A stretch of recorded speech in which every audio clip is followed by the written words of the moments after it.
Now, Ilhan Omar being confirmed as the victor in the Minnesota primary. She, of course, represents District 5 in Minnesota. We are following this race as Omar beat Samuels by a margin of 13 points. Omar is one of the progressive House members known as the Squad and a sharp critic of how Israel has conducted the war in Gaza. Omar successfully defending this 5th District seat against a repeat challenger. Samuels is a more centrist liberal whom she only narrowly defeated in the 2022 primary. Now she's winning by 13 points in the 2024 She has more primary. leadership as a progressive in Washington. She's the deputy chair of the Congressional Progressive Caucus. If, we're really seeing a backlash to progressives, Representative Omar losing tonight could be a big signal of that. What's the campaign been like on the ground? Well, it's difficult because Representative Omar, has been targeted every time she's run for re-election. She had a well-funded primary challenger in 2020.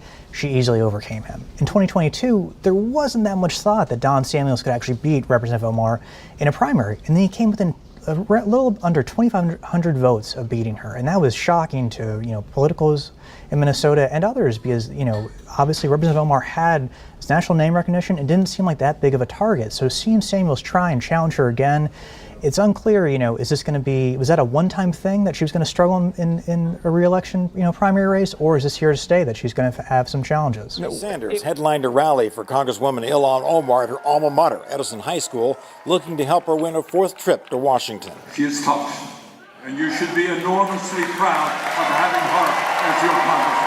Omar is a Somali refugee who made history in 2016 when she became the first Somali American elected to any state legislature. She made history again 2 years later when she won her first term in Congress, where she became a leader in the Progressive Caucus and worked on child nutrition, climate, student debt, and veterans issues. Fighting to bring back resources, we brought back $54 million. That is touching the lives of the people that we represent, closing some of the equity gaps that we have in She faces a rematch with former city council member Don Samuels, who lost to Omar by just 2 points in 2022. I'm sort of the opposite of Congresswoman Omar in that I work well with others. I'm always focused on outcomes. Ilhan Omar being confirmed as the victor in the Minnesota primary.